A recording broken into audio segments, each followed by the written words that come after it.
Hey guys, welcome back to another match reaction and today sorry I feel a bit slow. I've not been feeling well the past week.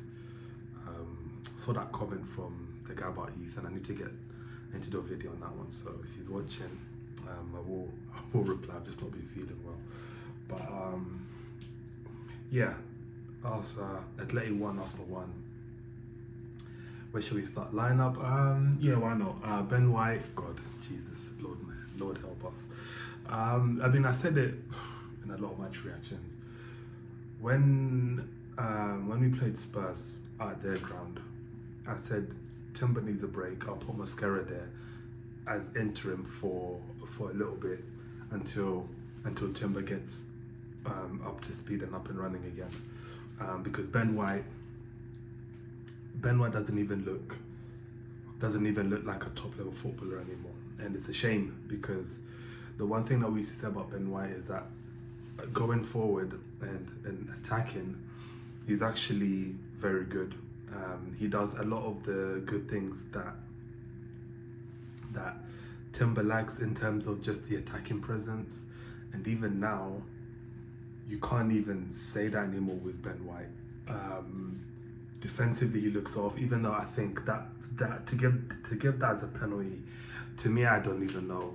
I don't know, man. These rules of UEFA are just, I don't know, man. I don't know. It's almost like if it touches your hand, one way or another, it's a penalty. And it was just one of those cases where it did.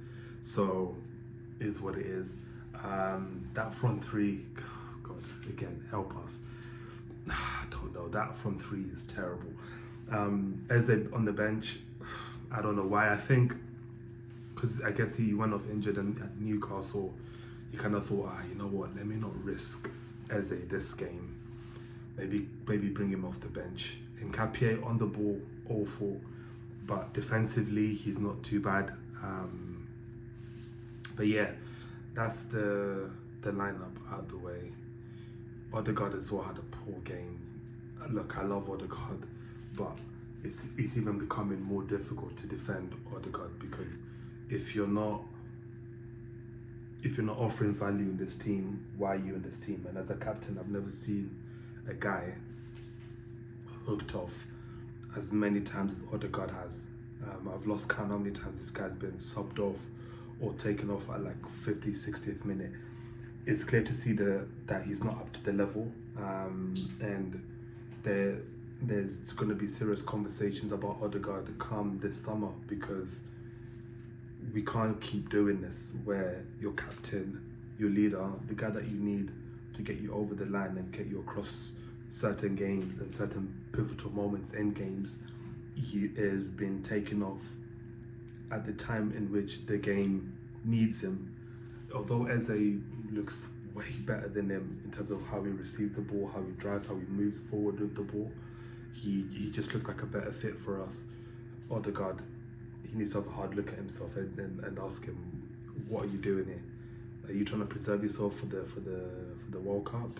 I don't know, because there's even times not even in this game, in other games where he's ducking out of 50-50s. He's not fully committing to pressing for the football. Maybe he's too scared that he might get injured or something like that. But there's so many instances where Odegaard is just not at the paces, and we look like a much better team with Eze in there, and that's a fact. I've always said Odegaard is someone that I want to see as the 8, not the 10. I think he's a better 8, but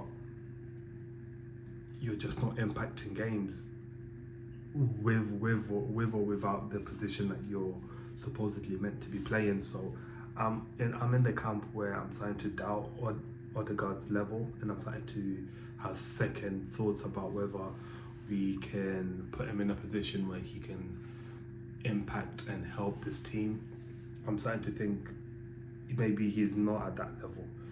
But yeah, in terms of the actual performance, the first half, they started decently, but the majority of that second of the first half, we actually done quite well. They had a few half chances in the first half, if I can remember correctly.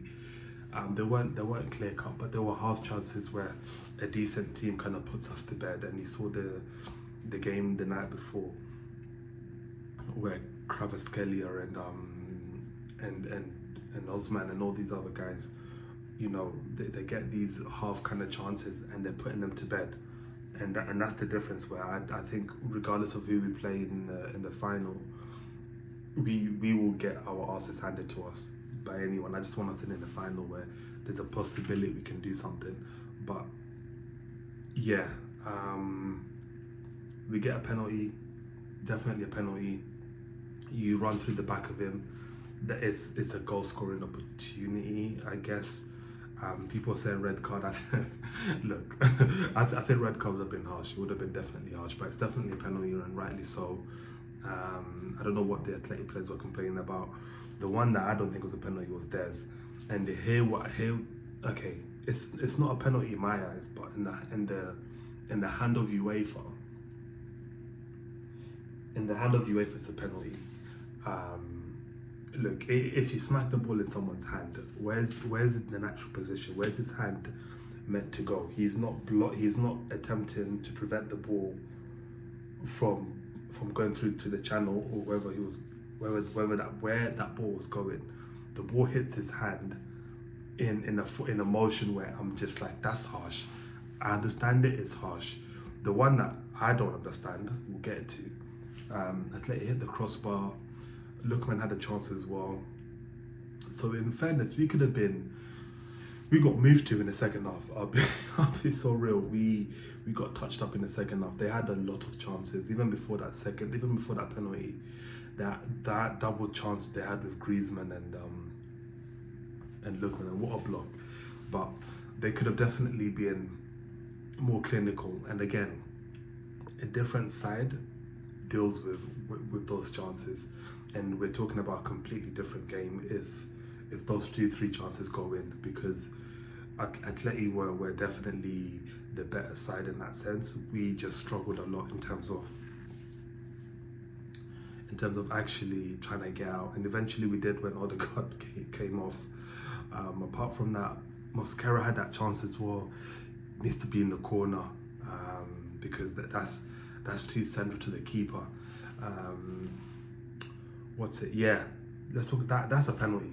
That's a penalty all day long. I'm not sure why it's not a penalty. I'm not entirely sure what the reasoning behind why it's not a penalty. He gives it a penalty. He looks on the screen, and he then decides it's not a penalty. It's not the most cynical foul, yes, of course, but he gets his foot, he clips his foot, and it's nowhere near the ball. And if it's on the other box, they give it, and if it's outside the box, it's a foul. And I'm sure the guy got a yellow. So if he got a yellow card, what was the yellow for? I was so confused with that. He gives it a foul, and he goes up to the monitor. If it's not a clear and obvious mistake, why is that not overturned? Why is that not decision? God, sorry. Ooh, God, that game was boring me as well. But if it's not overturned, that if it's not a clear and obvious foul, why is the decision not stood? That's a penalty. Like, I'm so confused why that wasn't a penalty. And he scores at a different outlet. We had a couple of chances here and there after that. People getting onto Saka. Look, I said it in a few of my other reactions or previews. Saka will play his way out of the team. I've said this yesterday, I said it the day before, and I'll say it again. His poor form will eventually play him out of the team. People keep saying about this issue with injuries and stuff like that. Yeah, that might be true. But it's just his basic performance levels are nowhere near to standard. He's struggling to beat his fullback, and he's struggling to even trap a ball. And when those two things are starting to look below par, serious questions need to be asked. Because even Madueke, awful. But Trossard, when he came on, did nothing. First bit of play he has the ball, takes too many touches, gets caught, and we almost concede. That front three needs a serious shift, and I'm hearing about talks about Gyökeres potentially being shifted after this summer. Look, I said it in like January, February time. You know, I'll be looking to cut my losses with Gyökeres, and I stand by that. However, I'm only willing to accept cutting Gyökeres if Havertz, Trossard, Martinelli, these guys are also on the chopping block. These guys have to go before Gyökeres goes. There's no point letting go of Gyökeres and then having Havertz, Martinelli and Trossard as your attacking options. It doesn't solve anything. So there's that aspect as well. But yeah, guys, honestly, I'm very tired. So I'm gonna keep this one short. I think we beat them at the Emirates. You know, especially if they don't have Julian Alvarez. He went off injured. Who knows whether he'll make the second half? I saw him walk in, so I guess he might. But at the Emirates, I think we deal with these lot. I think we beat them. Not like 3-4, but 1 or 2 goals. I like to see Lewis Skelly come on in that second leg. I thought we needed a bit more control in parts of that second half where we were struggling to play out.